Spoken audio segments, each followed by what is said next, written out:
Hey, what's up guys? Welcome to the channel. So in today's video, we're back out at this Acreage property. We had stumbled across something very nice after we bought it, basically a pot of gold, but it was in the form of timber that we have since started harvesting. So in today's video, I just want to update you on the land, kind of showcase what we've been doing, what our plan is. We're also going to get into numbers on how much money that we've already received from the harvest. And that's continuing to trickle in. And then we've also ran into a few different snafus along the way with this job that have delayed things and caused some headaches. We're gonna get into all that as well. So let's get into it. Guys, if you haven't done so already, make sure you subscribe to the channel. I take you out into the field every single week. I do hundreds of flips a year. You run into all different types of unique situations like this. So not only are you gonna learn some stuff, you'll probably be entertained along the way. So hit that subscribe button. Okay, so here we are at the front entrance of basically the driveway. So you come in right here, that's our gate, and then it winds all the way around the hillside here. Kind of the driveway winds around, and then you can see our house back here. If you were with me on the first video, I was talking about opening up a view plane. And as you can see, this is the exact view plane I was talking about here. So previously, I mean, the timber in here was so thick, it was very boxed in, it was closed in. You're coming down the driveway, sticks are hitting you in the face and whacking your car and whatnot. And as you can see now, it's completely open. We have rolling hill views in the back there. It completely changes the feeling of this property when you're approaching it. So far, I absolutely love it. Little pucker brush that I still probably need to clean out to just give it a little cleaner look. All in all, I'm loving the way this is turning out and just how the approach feels. The driveway feels. It's just a big deal when you're talking about acreage properties. Is it in a forest? Is it closed off? Is it dark, dingy, mossy?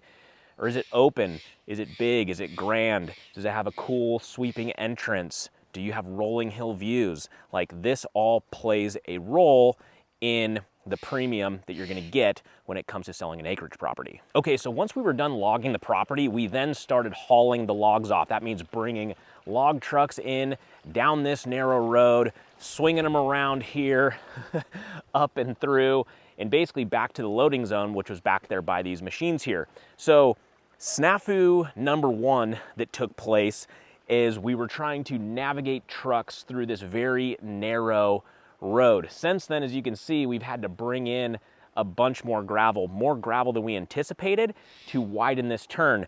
But snafu number one is on the first load we were bringing out of here. The log truck was coming around this corner right here, and the road actually started to give away down this bank right here. So this road started sloughing off, and we literally almost lost the entire log truck down off of this bank. Thankfully, by the grace of God, that did not happen, and we were able to get it back on its feet and up on the road here with some of these machines that we have on site. But that did delay us for a handful of days, not only just getting the truck unstuck, but then going, okay, hold on, we need to get this road widened so that we don't make this same mistake again and lose a log truck down this bank here. That would have been very bad. So the second snag we hit while doing this job, all of the logs were located right about where that big loader is. So that machine right there, that's what loads the logs onto the log truck. And as you can see, we don't have a lot of area to work with here. When we were loading logs, at the time, the loader was right here in the middle of the road here. And I don't know if you can see, but this pole right here is the power pole that takes power to our house down here. The gentleman who was loading the machine, I mean, he knew it was there, but nonetheless, while we were loading a log truck, he whacked the power pole and the line with the loader, ripped the power lines down, pulled it out of the weatherhead at the house. It was a disaster. We had to get PGE out here, get everything hooked back up, reset the pole. Things like this happen, but it's always unfortunate when they do, and it did cost us a little bit of money. We got to hang some flags from the power line or something. I'm laughing and smiling about it so I don't cry about it, basically. So now that the actual logging itself is done and we've hauled off all the logs, this week we're gonna be getting these loaders out of here. So this loader here is gonna go, and then same thing with this processor right here. So we are waiting for that to take place before we start putting money into this driveway, because nothing will destroy a driveway worse than running 50,000 pound plus machines on it, which leads me to our next little incident that took place here. So I was out here like 2 days ago, and I just drive a little 2-wheel drive pickup truck. Wanted to check on progress, see how things were going, and I ended up getting my truck stuck right in the middle of this mucky driveway. And it was right at the end of the day. I got it stuck. I ended up being here for about 2 hours after dark, trying to, get this thing unstuck. Thankfully, we have machines here. So I had to go over to the neighbor's house, see if he had a tow rope. He did. He actually came over and helped me, which was amazing. Thank you, good neighbor, sir. Thankfully, the tow rope, I was able to connect to this excavator. They left the keys in here.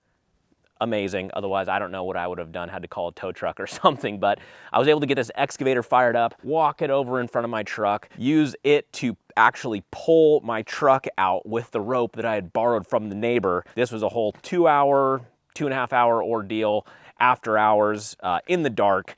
So nonetheless, it made for a long day. So we're gonna have to do quite a bit of road work in here, bring in fresh gravel, make sure this is graded nicely so that when our lovely potential buyers of this property come down this road and hopefully make us a nice offer on it, they're not getting their truck stuck or their car stuck. Might sour their taste on the place a bit. So we've already started receiving checks from the mills that we sold off the timber to. We're gonna get into those numbers here shortly. Before we talk about that, I do wanna just kind of tell you about our scope here on the land and where we're starting and stopping on the cleanup of this land. So we have 7 acres of land here. Most of it was covered in timber. So it can be very costly if we were to decide to literally pull every single stump, on the low side $5,000, on the high side $10,000 an acre, to pull all the stumps, get all the slash piles burned, which as you can see there's some going over there, get all the slash piles burned, get everything graded so it's not just a rutted out mud pit. I mean, it's very, very expensive. So when making the decision on where to start and stop on the land cleanup, really what I'm trying to accomplish is where am I gonna get the most bang for my buck on this? So I believe you're gonna get the most bang for your buck, not on the back 40 of the property, right? It's gonna be on the approach and surrounding the house. So everything kind of along this driveway here is gonna get nice and cleaned up. This whole side of the driveway up to the ravine where that starts to fall off that ravine, we're gonna get this nice and graded out. It is just gonna be dirt when we sell it. We made sure to pull all the stumps in through here. Once these big machines are out of here, we're gonna get a smaller machine to grade it out nice and flat. That way, that when someone is coming down what is going to be a freshly graveled driveway, they are coming down, they look over to their right, they're just not looking at a nasty stump field full of ruts, right? They're gonna be looking at a nice dirt patch, basically, that's graded flat. There's been, all the stumps have been pulled.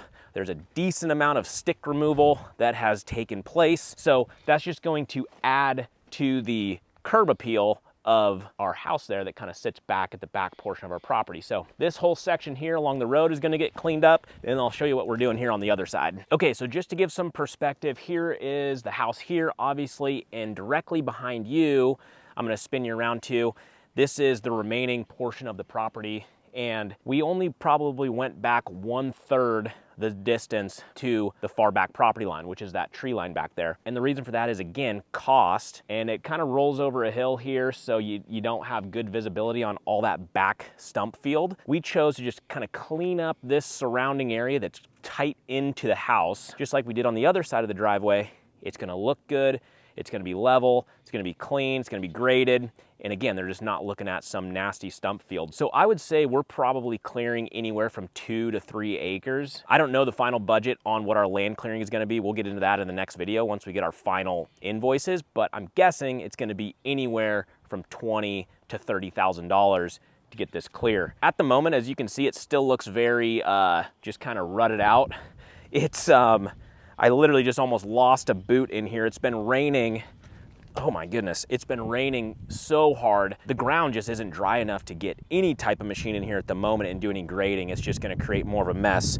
I mean, here's my boot sunk into the ground, and it's literally like quicksand in some of these places. But once this dries out a bit and we finish burning these couple of close-in piles, and again, the key is getting some nice weather here, that's when we'll get a lighter machine in here and we'll start grading all this out and getting it to look really nice. So what that's gonna do for the end buyer when they are here, I mean, not only is it gonna seem like a lot of the work's already been done on the land, But having this big cleared out area right here, they're gonna look at this and they're gonna go, okay, cool, we have plenty of room for a shop or whatever we want to build out here, horse barn, etc.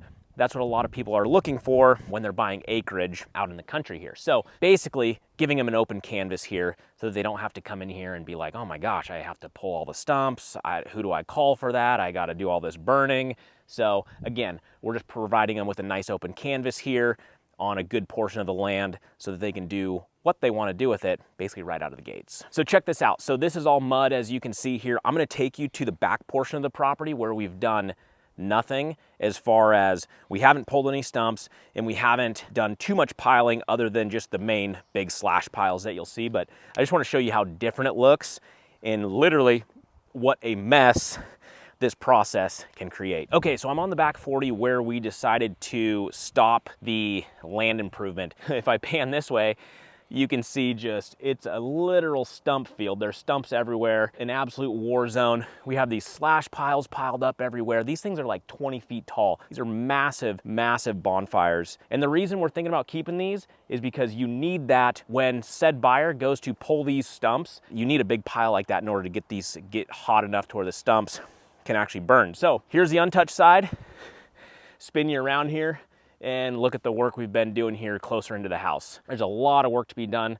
Stump removal, sticks, burning, etc. So it's a big job, creates a massive mess, which is why we decided to just do a portion of the property instead of the whole thing. So, I mean, just look at the mess this creates. I don't know if you can tell in the camera, this is not like native bushes that I'm walking through. This is all just debris from the fir trees, massive sticks, ruts from the loaders and the processors. A lot of work getting this cleaned up, which is why it can be so costly on the numbers I mentioned. Really depending on how dense of a previous forest land it was, that'll dictate the cost. But for the purpose of estimating, I usually run anywhere from $5,000 to $10,000 per acre for cleanup. This is one of my favorite parts of the property up here. It kind of goes up to the top side of the property, up on this knoll, and you just get a view of the whole property and just some cool rolling hill views. So yeah, so as you can see, you can probably see why this is my favorite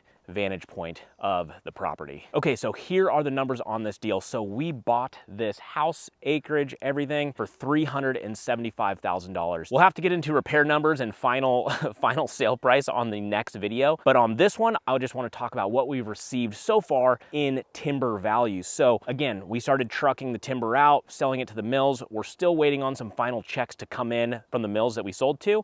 But so far, we've brought in over $86,000 in timber money. That puts our basis in this property below 300. If you just take the 375 minus off the 86,000 that we have received so far, we're in a pretty nice position here. So like I said, we still got more that's gonna be trickling in over the coming weeks. So I will update the channel with our final timber proceeds, along with what we do end up selling this for and final numbers on this deal. I'm super stoked about it. The timber proceeds is absolutely amazing, and it's a unique situation too, because most times we don't receive any funds, obviously, until we sell the property. Getting $86,000 in while we still own it is a massive bonus. We can do whatever we want with it. We can utilize it to obviously pay the contractors who are clearing the land. We can utilize it to pay our contractors who are gonna be fixing up the house. So it's a really nice infusion of cash right into the deal. So guys, if you haven't done so already, make sure you subscribe to the channel. I'm gonna be updating the channel with the final numbers like I discussed on the timber values, what we sell it for, repair numbers we get into. Hopefully this turns out to be a nice one for us. I think it will be, but you never know. We could always run into some unknown surprises. So we're gonna cross our fingers that doesn't happen. Subscribe. We'll see you on the next one, guys. All right, see ya.